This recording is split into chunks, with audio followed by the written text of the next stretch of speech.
शंकर जी ने कहा अभी रोकता हूं।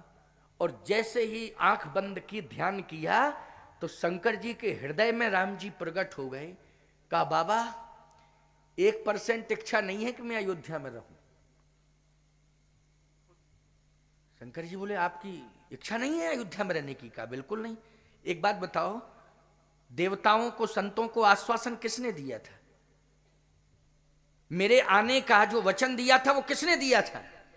शंकर जी बोले मैंने ही दिया था, मैंने ही। हरि व्यापक सर्वत्र समाना प्रेम ते प्रगट, वही में जाना। तो जय जय सुर नायक जन सुखदायक प्रणति पाल, भगवंता सामूहिक रूप से सबने प्रार्थना की थी। बोले मैं प्रकट हुआ, और प्रकट हुआ तो मैंने आपकी उपस्थिति में क्या वचन दिया था? जन डर पहु मुनि सिद्ध सुरेसा, और तुम ही लाग धरि हो नर भेसा, तुम ही लाग धरि हो नर भेसा। अच्छा पुन्नूलाल मोहले, आओ आओ, बैठो बैठो बैठो बैठो भाई मोहले जी बैठो। ये जब भी आते हमारी कथा में आते और टाइम को बता दिया जाता होगा कि महाराज जी इस टाइम पे बोलेंगे, है ना? आओ सुनो, चर्चा कहां चल रही थी जरा बताओ? शंकर भगवान, शंकर भगवान है। हाँ शंकर भगवान, वाह। आपके विधायक भी तो मोहले जी हैं यहाँ के, क्यों भाई? विधानसभा मुंगेली में ही आता है ना। वाह, छत्तीसगढ़ के विधायकों में और हमारे उधर के विधायकों में बहुत अंतर है। अब हम चूंकि लाइव प्रसारण चल रहा है, अगर विशेष क्षेत्र का नाम ले देंगे तो कहेंगे गुरुजी ने जो है हमारे क्षेत्र के बारे में पता नहीं क्या क्या कह दिया। लेकिन सही बात तो ये है, विधायक एक नाम और होता है एमएलए। एमएलए भी नाम होता, आपके यहां कहते हैं एमएलए? कहते थे होंगे, एमएलए भी कहते। उत्तर भारत में एमएलए कहते हैं, कहते ना एमएलए। लेकिन यहां विधायक कहते होंगे, हमारे यहां एमएलए कहते हैं। विधायक, विधायक को एमएलए कहते हैं। तो उन्होंने कहा महाराज जी हमारी इच्छा है कि आपको हम स्नान कराएं। हमने कहा बहुत अच्छी बात है, कराओ भैया, स्नान तो करना ही है। सेवा में लग गए। मैंने कहा लेकिन तुमने भी स्नान किया कि नहीं कि हम ही को स्नान करा रहे हो? भाई तुमने किया कि नहीं किया? बोले महाराज सही बताए, हमने तो नहीं किया अभी। अरे हमने कहा अरे कोई पुजारी भगवान की पूजा करता है तो पहले वो स्नान करके जाता है, तब भगवान को स्नान कराता है। तो मैंने कहा तुम संत भगवान को स्नान करा रहे हो, संत भगवान का स्वरूप होता है, तुमने स्नान किया कि नहीं किया? बोले महाराज हमने तो नहीं किया। हमने कहा तो तुम स्नान करो फिर हमें स्नान कराओ। बोले आपको आधा स्नान तो करा ही चुके हैं। हमने कहा हम बैठे रहेंगे ऐसे, पहले तुम स्नान करो, स्नान करो। मैंने जैसे ही आदेश दिया तो अब उल्लंघन कैसे करें, तो उसने अपने कपड़े वपड़े उतारे। तो जब उतार रहा था तो जो कुर्ता था उसके नीचे एक बनियान थी। बनियान यहाँ क्या कहते हैं उसको? बनियान ही कहते हैं ना, बनियान, सिली हुई बनियान, दर्जी के द्वारा सिली हुई बनियान। एक रेडीमेड बनियान आती, एक सिलवानी पड़ती। तो बनियान सिली हुई पहनते थे, रेडीमेड नहीं पहनते थे।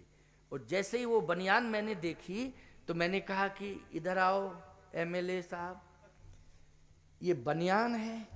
बोले हाँ महाराज बनियान। हमने कहा किस टेलर ने बनाई? बोले वो स्पेशल हमारा टेलर है। हमने कहा ये बताओ जरा ऐसी बनियान पहली बार मैंने देखी। बोले महाराज मतलब क्या है? हमने कहा बनियान में, कुर्ता हो चाहे बनियान हो, मुश्किल से 2 या 3 जेबें होती हैं, लेकिन तुम्हारी अंदर वाली बनियान में 6 जेबें क्यों हैं? 3 इस तरफ और 3 इस तरफ। बोले महाराज जी वो तो अपनी अपनी सेटिंग है। अरे हमने कहा ये कौन सी सेटिंग हुई, बेवकूफ हो क्या? 6 बनियानें कहीं होती हैं? बोले महाराज बात यह है कि हमें एमएलए और नोट आते हैं ज्यादा, तो कुछ इस जेब में मेले, इसमें मेले, कुछ इसमें कुछ इसमें, बन गए एमएलए। लेकिन भाई पुन्नूलाल जी जो है ऐसे एमएलए हैं कि लगातार जो है जनता इनको 7वीं बार जिताई। क्यों, कितने बार? 10 बार। ओहो, हम ही भूल में थे। 10 बार जनता ने लगातार 10 बार जिताया। 10 बार जब जनता जिता चुकी है तो 11वीं बार तो जीतना ही जीतना है। क्यों भाई पुन्नूलाल है? जनता के द्वारा बार बार मत अगर किसी को मिल रहा है प्यारे, तो ये समझ लेना कि उसकी जनप्रियता ही होती है। और जनप्रिय होना भी चाहिए, जनप्रतिनिधि को जनप्रिय होना चाहिए। आज आपको मालूम है कि देश के प्रधानमंत्री नरेंद्र मोदी जी हैं। नरेंद्र मोदी एक ऐसे प्रधानमंत्री हैं कि जिनकी जनप्रियता, लोकप्रियता बढ़ती जा रही है। ऐसा मत मानना भाई कोई अगर अन्य दलों से जुड़ा हो तो हमारी बात को थोड़ा सा सोचने लगे कि महाराज जी ये पुन्नूलाल मोहल्लों को देखकर कहने लगे क्या? नहीं नहीं नहीं नहीं, ऐसी बात नहीं है। जो बात सत्य है उसको मैं कह रहा हूं। हमारे देश का सबसे बड़ा कलंक, सबसे बड़ा कलंक जो विश्व के लोग कहते थे कि वो ताकत संतों की कहां है, वो राम की ताकत कहां है, वो शिव की ताकत कहां है, वो गणेश और दुर्गा की ताकत कहां है कि मंदिर अभी तक नहीं बन पा रहा है। लोग कहते थे कि नहीं कहते थे? जहां भी मैं जाता था वहां यह प्रश्न खड़ा हो जाता था। अन्य देशों में भी यह प्रश्न खड़ा होता था, वो ताकत गई कहां? वो राम की ताकत कहां गई? वो कृष्ण की ताकत कहां गई? वो गणेश तो दुर्गा की ताकत कहां गई? वो संतों की ताकत कहां गई कि मंदिर अभी तक नहीं बन पा रहा है? लेकिन संपूर्ण संतों ने, वो देवी देवताओं ने वास्तव में नरेंद्र मोदी को आशीर्वाद दे दिया है कि आज अयोध्या में भव्य दिव्य राम मंदिर बन रहा है। विश्व का पहला मंदिर बनने जा रहा है। विश्व का पहला मंदिर ऐसा, संपूर्ण विश्व में पहला मंदिर ऐसा होगा, राम मंदिर, जिसकी भव्यता दिव्यता राम मंदिर के आगे अन्य किसी देश में अन्य मंदिरों की होगी ही नहीं प्यारे। ऐसी भव्यता दिव्यता राम मंदिर की होगी। बस प्यारे अंतर इतना है कि धैर्य का फल मीठा होता है। किसका फल? धैर्य का फल मीठा होता है। इसलिए मैं कहता हूं कि अच्छे कार्य की प्रशंसा करनी चाहिए। 370 जैसा कलंक, बोलो भाई, आज कश्मीर के लोग सुखानुभूति महसूस कर रहे हैं। सुखानुभूति महसूस कर रहे हैं कश्मीर के लोग। हम लोग तो डरते थे कि कभी आतंकवादी ना घुस जाएं, पता नहीं कहां से घुस जाएं, कब अशांति फैला दें। एक समय वो था कि लोकसभा में भी आतंकवादी घुस गए थे। बोलो, एक समय वो था कि लोकसभा में भी आतंकवादी घुस गए थे। आज पाकिस्तान को मुश्किल पड़ रहा है कि हम आतंकवादियों को रखें कैसे अपने देश में। मुश्किल पड़ रहा है उनको, पाकिस्तान को मुश्किल पड़ रहा है कि हम आतंकवादियों को छिपाएं कहां। आज छिपाने के लिए पाकिस्तान में भी जगह सोचना पड़ रहा है वहां के प्रधानमंत्री को। बोलो, प्रधानमंत्री, पाकिस्तान के प्रधानमंत्री को सोचना पड़ रहा है कि नहीं सोचना पड़ रहा है? सीधी सी बात यह है प्यारे कि हम अपने लिए राजनीति न करें, हम अपने लिए न जिएं, हम देश के लिए जिएं और देश कल्याण के लिए राजनीति करें। यह हमारा लक्ष्य होना चाहिए, देश कल्याण के लिए। यह हमारा शरीर देश कल्याण के लिए आया है। देश का कल्याण होगा, हमारा अपने आप हो जाएगा। बोलो, हो जाएगा कि नहीं हो जाएगा? और यदि हम अपने कल्याण में लग गए और देश के प्रति हम अपने कर्तव्यों का निर्वाह नहीं कर पाए, तो मरने के बाद इतिहास क्षमा नहीं करेगा। कभी इतिहास क्षमा नहीं करेगा। जयचंद को आज तक इतिहास ने क्षमा नहीं कर पाया है प्यारे। जयचंद आज भी कलंकित है। बोलो, है कलंकित कि नहीं? और सत्य कह रहा हूं आपसे, महाराणा प्रताप का इतिहास स्वर्ण अक्षरों में लिखा जाता है। छत्रपति शिवाजी का इतिहास स्वर्ण अक्षरों में लिखा जाता है। सरदार भगत सिंह, बंदा बैरागी, सुभाष चंद्र बोस, राम प्रसाद बिस्मिल, ईमानदारी से बताओ आज भी याद किए जाते हैं कि नहीं किए जाते हैं? ये अपने लिए जी रहे थे कि देश के लिए? मरे हैं तो अपने लिए नहीं, देश के लिए इन्होंने कुर्बानी दी है। इसलिए मैं कहता हूं भैया कि अपने लिए नहीं, अपने धर्म के लिए, अपने देश के लिए, अपने राष्ट्र के लिए हमारा जीवन होना चाहिए। भगवान राम ने भी अपना जीवन किसके लिए समर्पित किया? भगवान शंकर से यही तो कह रहे हैं प्रभु राम, भगवान शिव से यही कह रहे हैं अंतःकरण में बैठे बैठे। एक बार आप विचार करिए, क्या मैं अयोध्या के सिंहासन के लिए आया हूं? जन डर पहु मुनि सिद्ध सुरेशा, और तुम ही लागी धरि हो नर भेषा, तुम ही लाग धरि हो नर भेषा। जन डरपहु मुनि सिद्ध सुरेशा, मुनि महात्माओं के लिए, गौ ब्राह्मण के लिए, भक्तों के लिए, धरती के उद्धार के लिए मैं आया हूं कि नहीं आया हूं? और आज जा रहा हूं तो किसके लिए जा रहा हूं? कल्याण करने के लिए जा रहा हूं। भगवान शंकर ने कहा बिल्कुल आप ठीक कह रहे हैं, लेकिन मैं धर्म संकट में फंस गया आके। अगर मैं कैलाश से ही नहीं आता तो ठीक था, लेकिन मैं समझा कि आपके पिताजी बुला रहे हो, आ गया मैं, और आ गया, अब मैं फंस गया हूं, अब मैं क्या करूं? भगवान राम ने कहा कि आप जो मैं कहूं वही करिए। तो आप बताइए मैं क्या करूं? भगवान राम ने कहा कि आप मेरे पिताजी की मति को बदलिए, मति को बदलिए। शंकर जी बोले बदल रहे हैं, अगर न बदली तो? कहे बदलिए तो बदलिए। भगवान शंकर ने कहा ठीक। शंकर जी अब बदल रहे हैं मति को। क्या कह रहे हैं? दशरथ, राम अयोध्या में रहेंगे तो तुम प्रसन्न रहोगे, हां, लेकिन तुम प्रसन्न रहोगे, तुम्हारी कीर्ति में धब्बा लगेगा। अब बोलो, तुम प्रसन्न, मन को प्रसन्न करना चाहते हो, लेकिन कीर्ति को धूमिल करना चाहते हो। यह मन अच्छा नहीं होता, चंचल होता है। यह चंचल मन भटकाता है। इसलिए कीर्ति में धब्बा ना लग जाए, इसके लिए आप अपनी कीर्ति को उज्जवल रखें। दशरथ जी ने कहा आप कहना क्या चाहते हैं?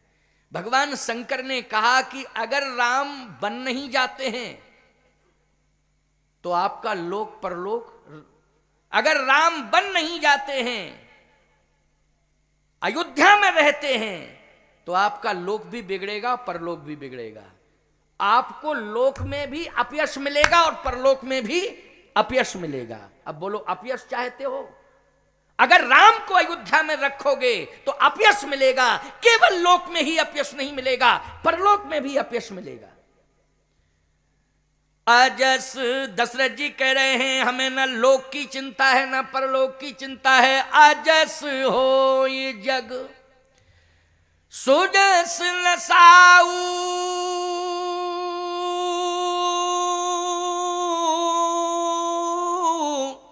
और नरक परों बुर बर सुरपुर जाऊं, नरक परों बरु सुरपुर जाऊं। मुझे न लोक की चिंता न परलोक की चिंता, नरक में जाना पड़े तो मैं नरक में चला जाऊंगा। यदि मुझे अपयश मिलना चाहे तो मैं अपयश का पिटारा अपने सिर पर रख लूंगा, लेकिन मैं राम को बन नहीं जाने दूंगा।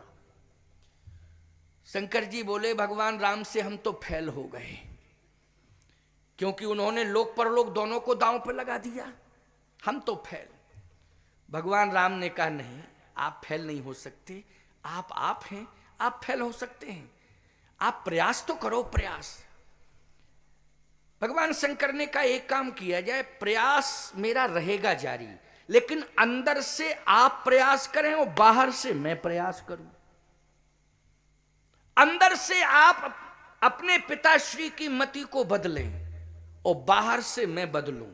जब दोनों का प्रेशर पड़ेगा तो निश्चित है परिवर्तन होगा, लेकिन आपको भी प्रयास करना पड़ेगा। भगवान राम ने कहा कि मैं भी प्रयास करता हूं, लेकिन आप बाहर से प्रयास तो करो। कहे मैं बाहर से कर रहा हूं, अंदर से आपको प्रयास करना पड़ेगा। भगवान राम उर प्रेरक रघुवंश विभूषण महाराज श्री दशरथ के हृदय में प्रवेश कर गए। किसके हृदय में प्रवेश कर गए भगवान राम? महाराज श्री दशरथ के। और जैसे ही दशरथ जी के हृदय में प्रवेश किया प्यारे, उसी समय भगवान शंकर ने दूसरी बात रख दी। क्या?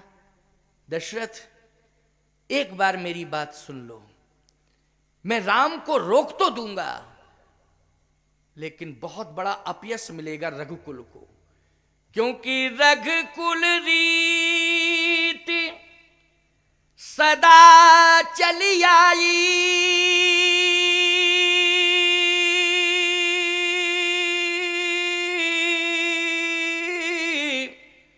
प्राण जाहि बर वचन न जाई। ये रघुकुल की रीति सदा से चली आई कि प्राण भले ही चले गए, लेकिन वचन जो दिया है उसका निर्वाह हुआ, वो वचन नहीं गया। आप वचन का त्याग कर रहे हैं, ऐसा मत करो। दशरथ जी ने कहा कुछ भी चली आई हो रीति, लेकिन बस सीधी सी बात, वचन मोर तज रहेगा। शंकर जी बोले हम तो हो रहे हैं फैल, अब आपको संभालते बन रहा हो तो आप संभाल लीजिए, नहीं तो मुश्किल है। भगवान राम ने कहा थोड़ा और प्रयास करो। कहा हम सारे प्रयास कर चुके, अब तो आप भी तो कुछ प्रयास करो। अरे पावर सप्लाई करिए ना अंदर से। भगवान बोले पहले कनेक्शन तो जोड़े, कनेक्शन जुड़े तब ना पावर सप्लाई हो। अब पहुंचे हैं, अब कनेक्शन जोड़ रहे हैं। भगवान ने कनेक्शन जोड़ा। वाह, रामचरितमानस का प्रमाण है ये। भगवान ने कनेक्शन जोड़ा। जैसे ही कनेक्शन जोड़ा तो उस कनेक्शन के जुड़ते ही एक रील चलने लगी दशरथ जी के हृदय में। कौन सी रील? शिवि ददीच हरिश्चंद्र नरेशा। कनेक्शन जुड़ते ही रील चलने लगी साहब। शिवि ददीच हरिश्चंद्र नरेशा, और सहे धर्म हित कोटि कलेशा। महाराज शिवी को खड़ा कर दिया भगवान ने दशरथ जी के हृदय में। कनेक्शन जैसे ही जोड़ा तो उस कनेक्शन में इतना पावर आया कि उस पावर से महाराज शिवी प्रकट हो गए। अच्छा बोलो, भगवान में ये पावर है कि नहीं? जिसको चाहें उसको प्रकट कर दें। बोलो ये पावर किसके हाथ में है? ये भगवान के हाथ में पावर, जिसे चाहें उसे प्रकट कर दें। अरे और छोड़ो जी, मुर्दे में जान डाल दें। बोलो मुर्दे में निष्प्राण हो जाए कोई, तो बोलो उसमें प्राण कौन डालता है? परमात्मा। गिरा सुहाई और श्रवण रंध्र होए और जब आई, ये परमात्मा की क्षमता। जैसे ही करंट जुड़ा, कनेक्शन जुड़ा और करंट सप्लाई हुआ, और करंट सप्लाई, पावर सप्लाई, तो तुरंत ददीच जी प्रकट हो गए। महाराज शिवी, महाराज ददीच, दोनों प्रकट हो गए। अपने शरीर के हजारों टुकड़े कर रहा है महाराज शिवी। किसके लिए कर रहे हैं? धर्म की रक्षा के लिए। और दूसरा, धर्म की रक्षा के लिए अस्थियां दान कर रहा है। रक्तदान सुने होंगे आपने, अस्थि दान सुने? जल्दी बोलो। रक्तदान, भाई रक्तदान शिविर होते हैं ना, बिलासपुर में रक्तदान शिविर, रायपुर में रक्तदान शिविर, दिल्ली में रक्तदान शिविर, नागपुर में रक्तदान शिविर, बंबई, बड़े बड़े रक्तदान शिविर होते हैं। लेकिन हड्डी दान शिविर, अस्थि दान शिविर सुने कहीं?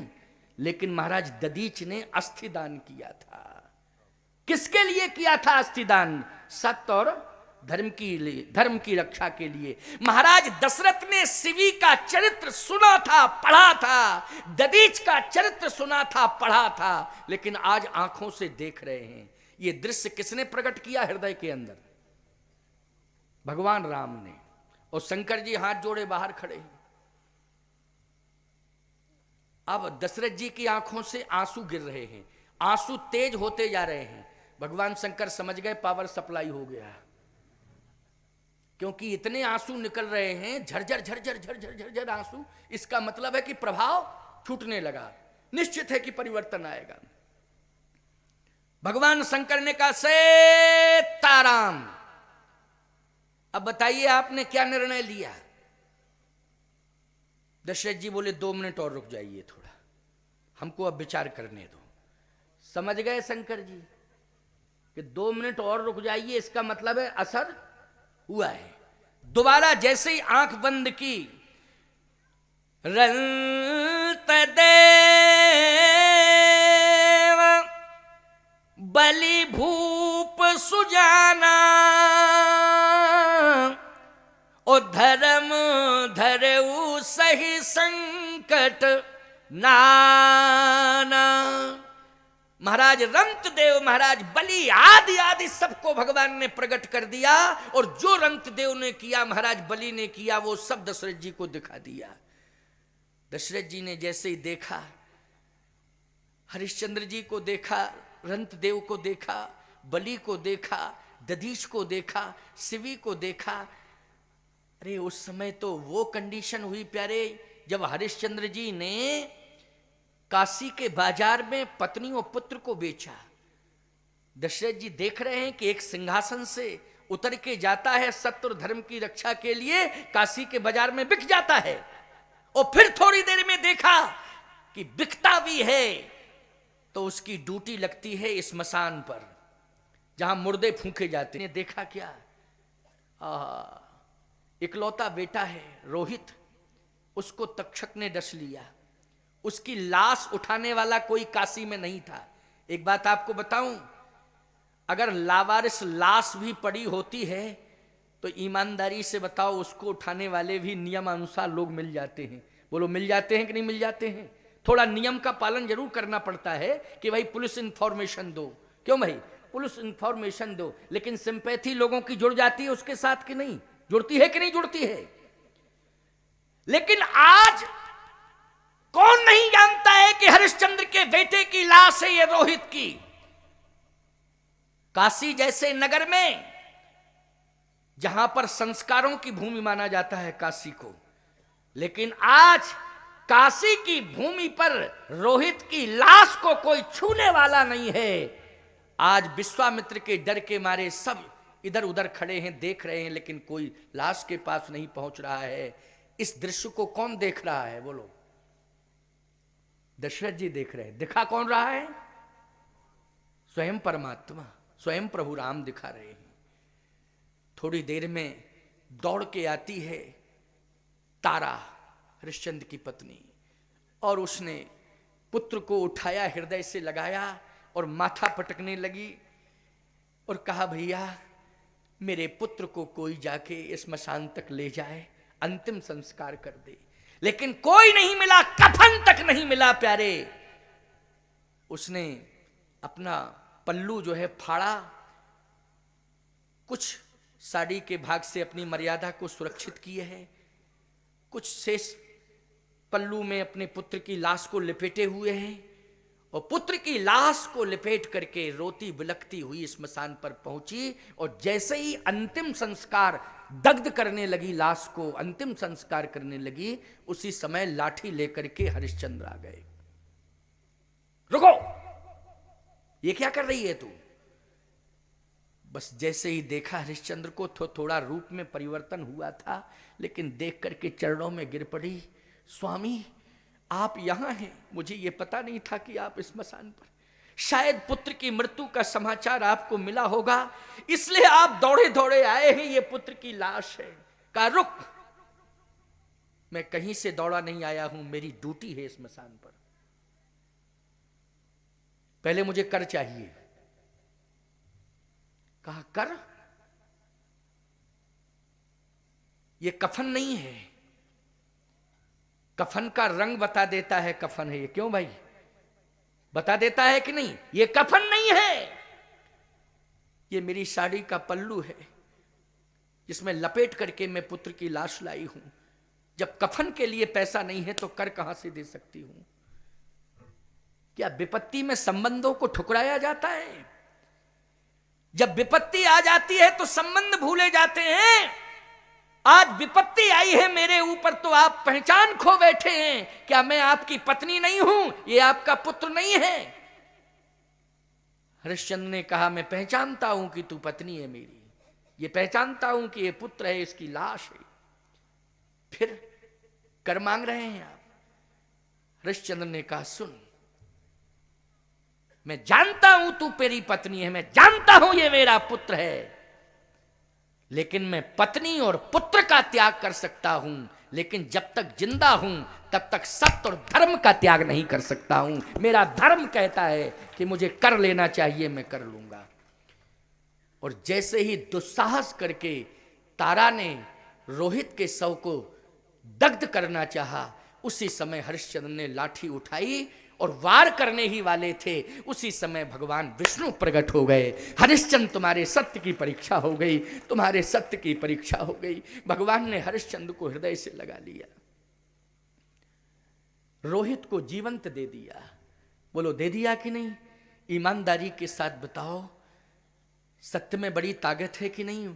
मुर्दे में भी प्राण आ जाते हैं कि नहीं आ जाते हैं?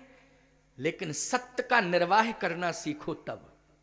अगर सत्य का निर्वाह करना सीखोगे तब ऐसा संभव है। और सत्य का केवल प्रदर्शन करोगे तो सत्य तुम्हारा साथ नहीं दे सकता है। प्रदर्शन मत करना। सत्य और धर्म एक दर्शन है, प्रदर्शन नहीं है। और दर्शन दर्शन होता है, प्रदर्शन प्रदर्शन होता है। और भगवान भी कहते हैं, जो धर्म का प्रदर्शन करता है, मेरा चक्र सुदर्शन उसके ऊपर चल जाता है। इसलिए सत्य सत्य है, धर्म धर्म है। सत्य और धर्म की रक्षा करना चाहिए। बस जैसे ही ऐसा दशरथ जी ने देखा, आंख खुल पड़ी। भगवान शंकर ने कहा, अब आप क्या चाह रहे हैं बताइए? आपका पुत्र अयोध्या में रहे या आपका पुत्र बन जाए? आपका पुत्र संपत्ति की रक्षा करे अयोध्या में रहकर, या आपका पुत्र सत्य और धर्म की रक्षा करे वन में रहकर? आप क्या चाहते हैं, संपत्ति की रक्षा कि सत्य और धर्म की रक्षा? भाई, अयोध्या में रहते राम राजा बनके तो किसकी रक्षा होती? संपत्ति। राजा का प्रमुख धर्म क्या है बोलो? संपत्ति की रक्षा करना और उससे राज्य का प्रतिपाल करना। क्यों भाई? संपत्ति से ही उसकी रक्षा होगी तो राज्य का प्रतिपाल होगा। तो संपत्ति की रक्षा करने के लिए पुत्र को अयोध्या में रखना है और सत्य और धर्म की रक्षा करने के लिए या पुत्र को वन भेजना है? बोलो। दशरथ जी ने कहा, मैं जिस कुल में जन्म लिया हूं उस कुल में संपत्ति और पुत्र को प्राथमिकता नहीं दी गई, उस कुल में सत्य और धर्म को प्राथमिकता दी गई है। बोलो, अर्थ निकल के आ गया कि नहीं आ गया? क्योंकि हरिश्चंद्र ने बता दिया कि नहीं बता दिया? संपत्ति और पुत्र को प्राथमिकता नहीं दी गई है, सत्य और धर्म को प्राथमिकता दी गई है। तो आप क्या चाह रहे हैं? राम अयोध्या में रहे या राम बन जाएं? बोलिए दशरथ। गोस्वामी जी लिख रहे हैं, आसमन गुनय। गुनय ये रामायण की चौपाई है। बात आ गई कि नहीं आ गई? आसमन गुनय, गुन रहे हैं मन में। पहले मन था कि राम अयोध्या में रहें, लेकिन अब विचार कर रहे हैं, मन को समझा रहे हैं कि मन क्या करना है। आसमन गुनय राव नहीं बोला, ओ पीपर पात सरस मन डोला। पहले मन था दशरथ जी का कि राम अयोध्या में रहें, लेकिन अब मन डुल गया। अब मन क्या है कि राम अब अयोध्या में ना रहें। तो बोले, बोल क्यों नहीं रहे हो? राव नहीं बोला। दशरथ जी बोले, मन ने तो बता दिया है कि हमारा मन अब राम को अयोध्या में रखने का नहीं है, तो बोल क्यों नहीं रहे हो? दशरथ जी बोले, स्वीकृति तो दे रहा हूं, लेकिन मुखर स्वीकृति राम बनगमन की नहीं दे रहा हूं। राम को बन जाने की मौन स्वीकृति दे रहा हूं। मौनम स्वीकृति लक्षणम। मौन भी स्वीकृति का स्वीकृति भी मानी जाती कि नहीं? तो किसी ने कहा कि राम मौन स्वीकृति पिताजी ने दे दी आपको, लेकिन माता कौशल्या ने कहा मेरी मां तो मुखर स्वीकृति देंगी। मुखर